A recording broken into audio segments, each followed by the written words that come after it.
Welcome into another edition of Prospect Pipeline here on the Flyers Podcast Network. The Flyers podcast brought to you, of course, by Ticketmaster, and the Lehigh Valley Phantoms, after a valiant effort against the Hershey Bears, have wrapped up the season. Brian Smith, Bill Meltzer here with you as we take a quick look at that last series for the Phantoms in the playoffs this year. Second consecutive year they get a series win in the playoffs, and they again, we talk about baby steps. They definitely gave Hershey a better series this year than they did last year. Obviously, they wanted to get two series this year out of this run, but still a lot to like about that performance this year for Lehigh Valley. Phantoms got it. They led 2-1. I mean, really, you kind of had to wrap it up at home in Game 4. You did not want to have to go back to Hershey. Playing their rink in a Game 5 situation. There was a stretch in that Game 4 where the first period the Phantoms went off trailing 2-0, or 3-0 actually. Yeah. It was 3-0, and they got 2 goals back early in the second period. They had a power play where they had constant puck possession. They looked on the brink of tying it. Then you end up at the end of the period kind of back where you started, unfortunately. Phantoms tried to make another run at it in the third period, and they ran out of time. They fell short. Took a series of penalties early in the third period that they killed off a 5-on-3 for 2 whole minutes, and then took another penalty. They killed that one off, and so they just ran out of time, unfortunately. But there were guys that certainly stepped up for them in the postseason run. Ultimately, to me, it came down to 3 things. You look at the power play, which was, I believe, was 2 for 21 in the series. They did get a goal in the third period in Game 5. Anthony Richard, which got him on the board and gave him a little bit of life. But that whole series, the power play was a frustration point. And you go back to me to Game 4, where the end of the second period, game's in reach. You have a 5-on-3, and they didn't capitalize on it. And that's going to step up and bite you more often than not. So there was that factor. Certainly Parker Gahagan going down. Cal Peterson stepped up and did what he had to do in Game 3. He shut the door the rest of the way. Unfortunately, in Game 4 and Game 5, the goaltending was not just enough. I mean, then just no other way to put it than that. And then the third part of it, too, I think that the Phantoms' penalty kill was very good in the whole. Actually, they scored 3 shorthanded goals in the series, almost scored another one in Game 4.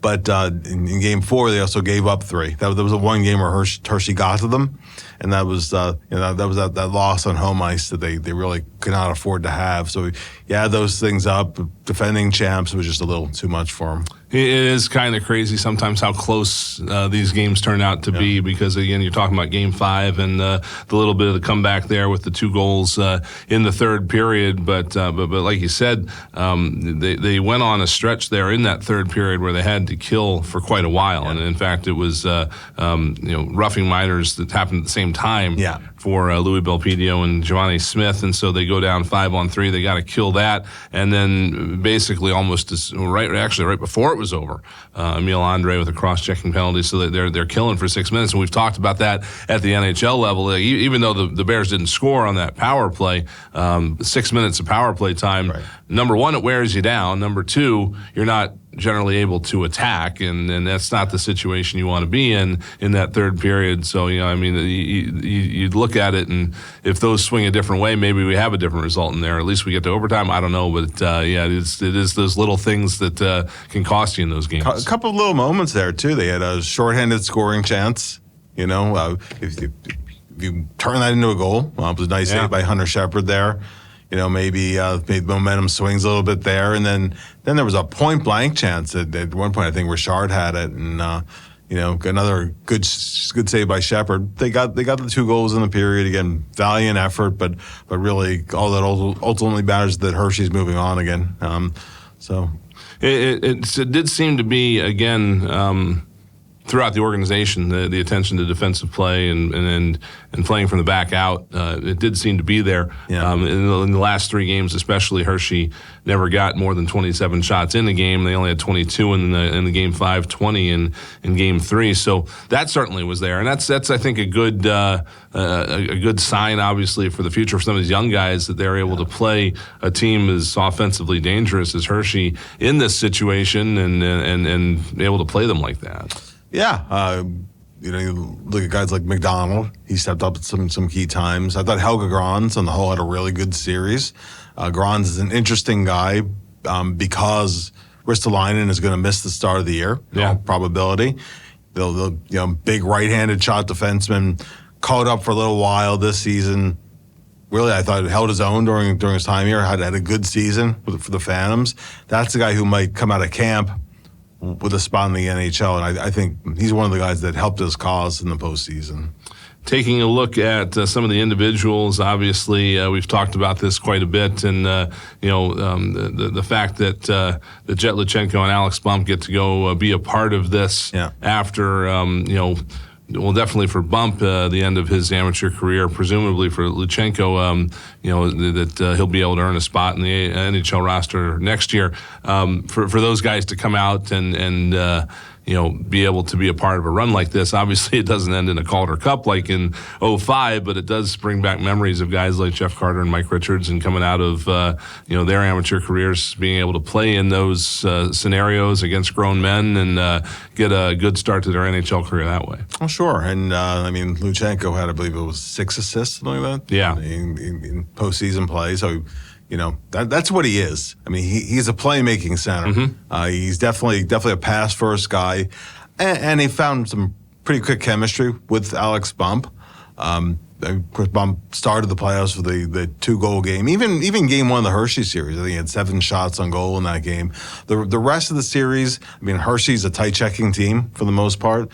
He wasn't able to find time and space very often, but I thought that Luchenko was still setting up chances as they were going along, and actually, the goal that made it 3-2, Luchenko set it up. Yeah, a little over 5 minutes to go in the game, I think, or maybe a little over 4 minutes to go in the game.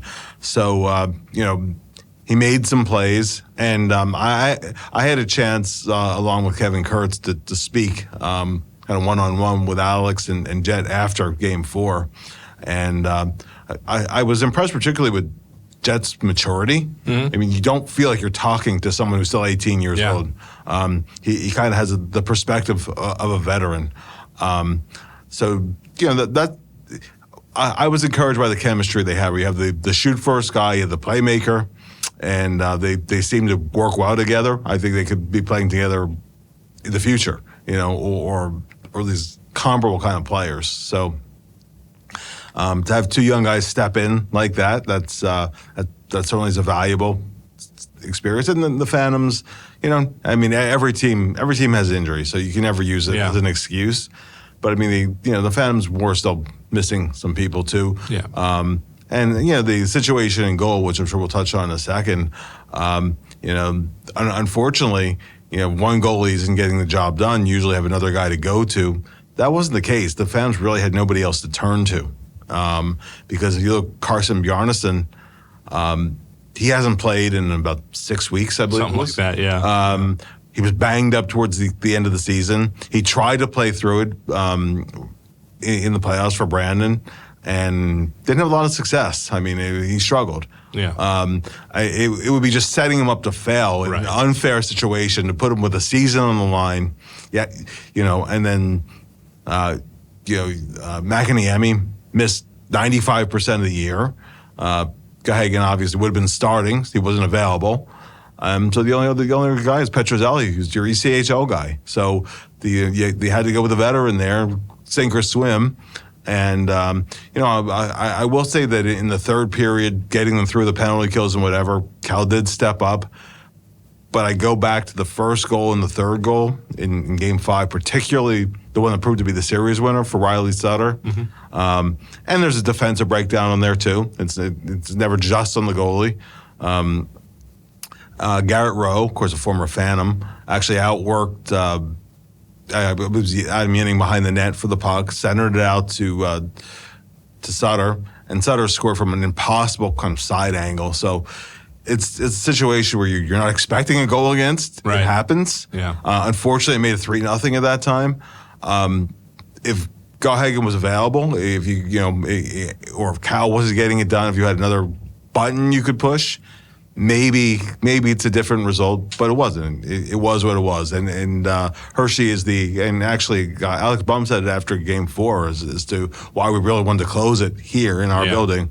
I mean, they're the two-time champions for a reason, and they could be 3. So, again, looking at the 3 guys in particular that are prospect material on this team, Jet Luchenko, Alex Bump, and Nikita Grabenkin, the other guy jumping into mind, but maybe even some of the older prospects as well. But those 3 guys in particular, just the fact that they're able to play into May, I would hope would be something that was helpful for them going into a first full pro season when, because especially for Alex Bump, regardless of whether he's on the NHL roster or the AHL roster, he's going to get to a place where he's going to play more games than he's ever played before.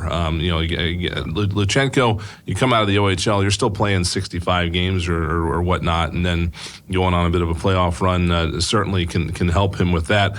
For Alex Bump, he's only played 35 games in his season in his whole life, and that was the way it was with Matvei Michkov too. And obviously Michkov had a lot more to deal with getting used to North America, but still, you hit that wall in January or so. And I guess the hope would be that playing into May and playing all these games, Bump probably ends up between regular season, NCAA tournament, and the Phantoms.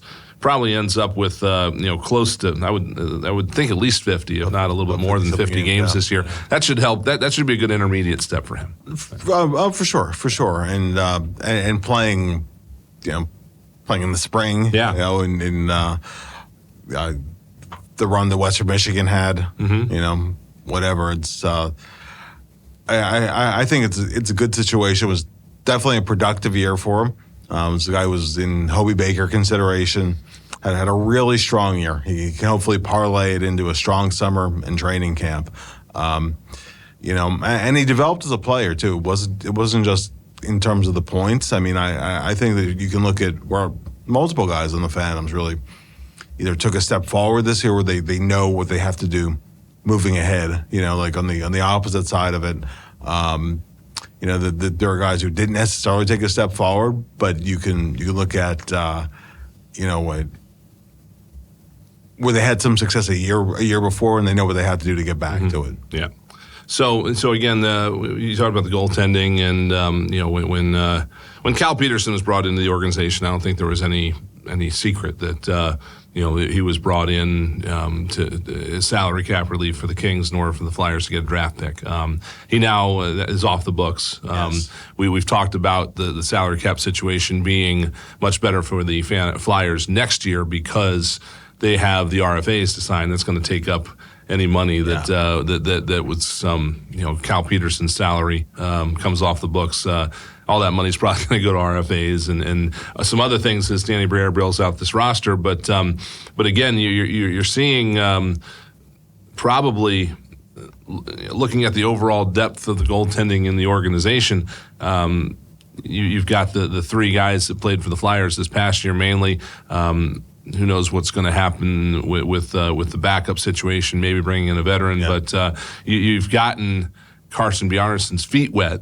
Even though he was hurt, didn't really get any game action, still got to experience, the organization, got to know the trainers. He knows he'll come into camp knowing everybody's name, stuff like that. That's actually a bigger deal than some people think. And with Parker Gahagen's performance this year, it maybe does change the outlook a little bit, just in terms of the overall depth goaltending in the organization. Assuming that you've got a couple of guys still in Europe that aren't coming over yet, who knows what's going to happen there. But it is a bit of an overall interesting situation from top to bottom in this whole club. Oh, Gahagen, who's he's just a great story. Yeah, such an underdog story, and he certainly looks like he's become a very good American League goaltender.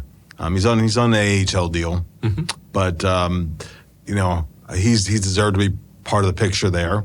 but you'll have Bjarnason there, and then depending on how the Flyers goaltending situation works out, I don't think they want to go in carrying 3 again, but you never know. Right.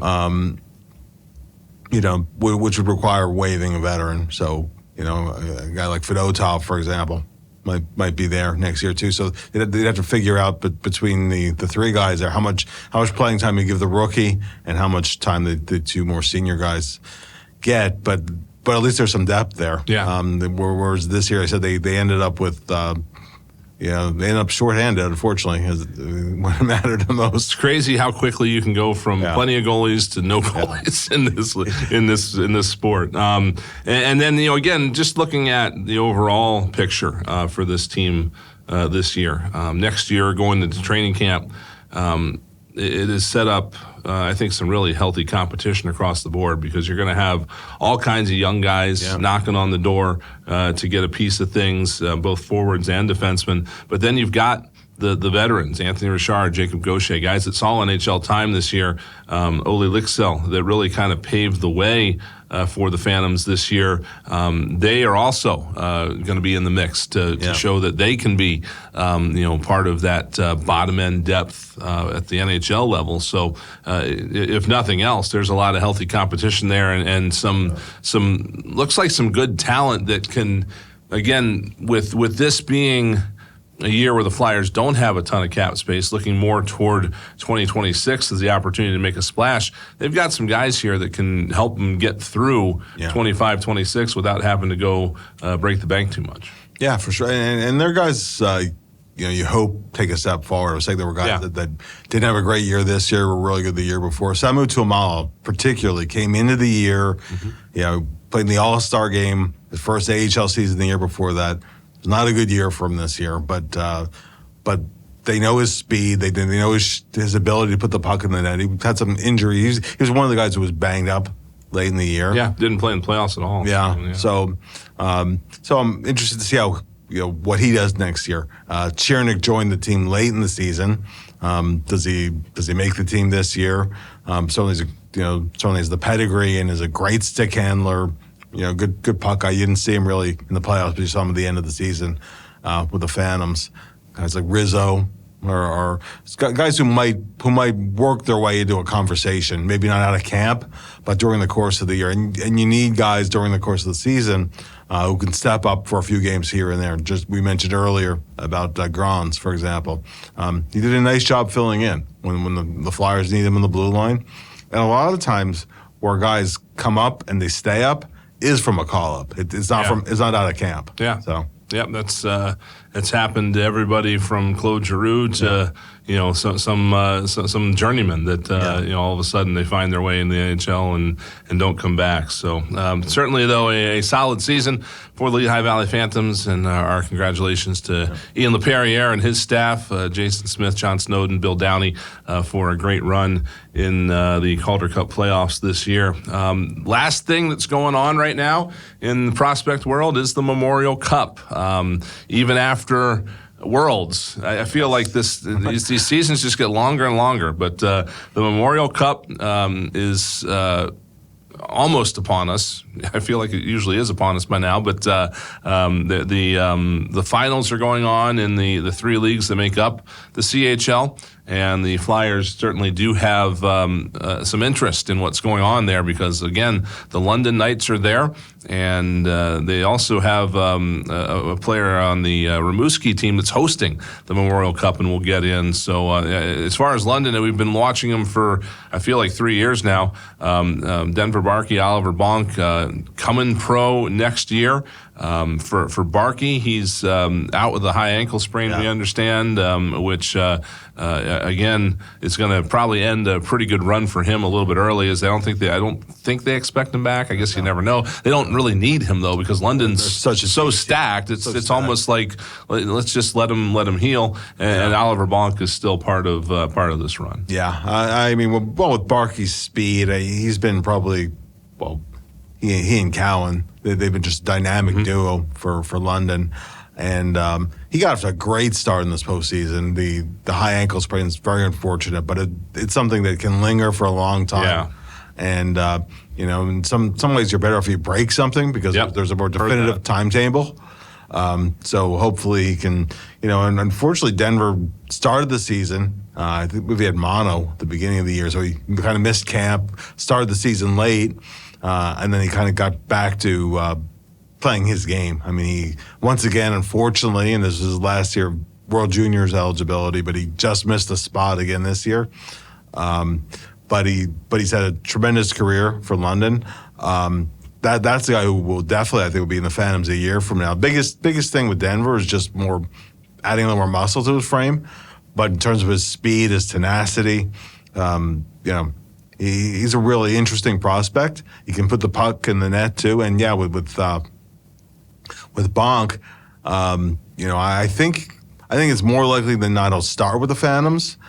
But if he plays the way he's capable of, develops as they hope, there's a guy who should be in the NHL picture, maybe a year down the road, maybe sooner.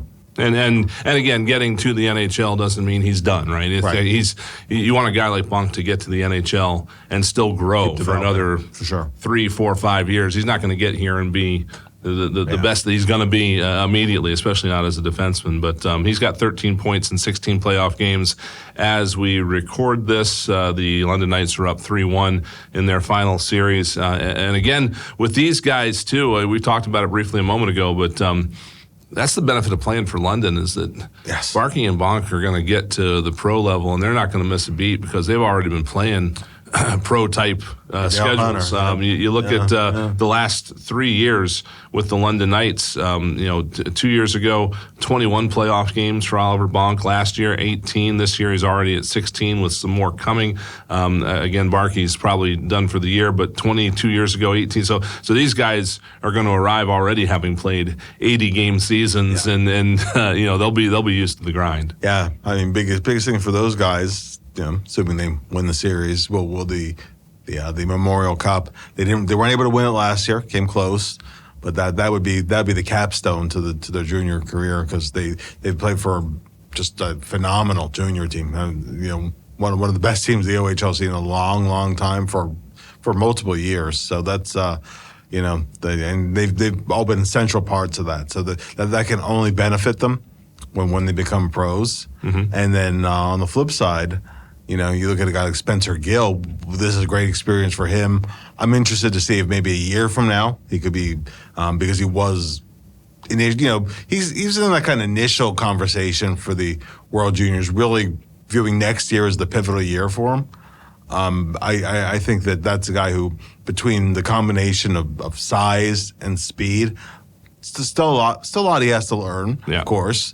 But that's a guy with all the raw tools that you want to see maybe develop down the line. So this is a great experience for him, too. Yeah. Another guy who has unfortunately been bitten by the injury bug. He has not played in the playoffs due to that injury, but he suffered on March 28th. Yeah, but being part of it. Again, being part of it and just being around the atmosphere can be a huge help. And again, a guy that's a couple of years away, 2024 draft pick, second round, can't play in the American Hockey League for another year or two, maybe. I'm not sure. I have to look at the it wouldn't math. be next season. It'd be the season. So it would be a while till you see him unless he made the NHL roster. But, again, a pretty big step forward for him this year with, 46 points in 65 games in his draft year. He ends up with 56 points in 51 games here in Draft Plus One. So another guy to be excited about. And, again, we'll see where Rimouski goes, getting to host the Memorial Cup this year. I think a lot of folks are familiar with it, but the way the Cup works is that there's a champion out of each league. Western Hockey League, what's now the Quebec Maritimes Junior Hockey League. They changed that M there on us. And then the Ontario Hockey League. And then you have the host team that gets in every year. As it turns out, Rimouski and Moncton are in the final, so they're guaranteed. Moncton, whoever, it doesn't matter who wins that; they're both going. So you will get two quality teams coming out of the queue for the Memorial Cup, but certainly we'll keep everybody up to speed on that. And of course, we've got a coach on the way at some point here. Black smoke still rising from the chimney here at the Wells Fargo Center, but we'll certainly be discussing all of this as things go on. Bill, thanks for the time today. Thanks for coming in. Absolutely. And we're looking forward to more great things coming up this spring for the Philadelphia Flyers. For Bill Meltzer, I'm Brian Smith, and for all of our crew here, thanks for joining us, and we'll talk to you soon.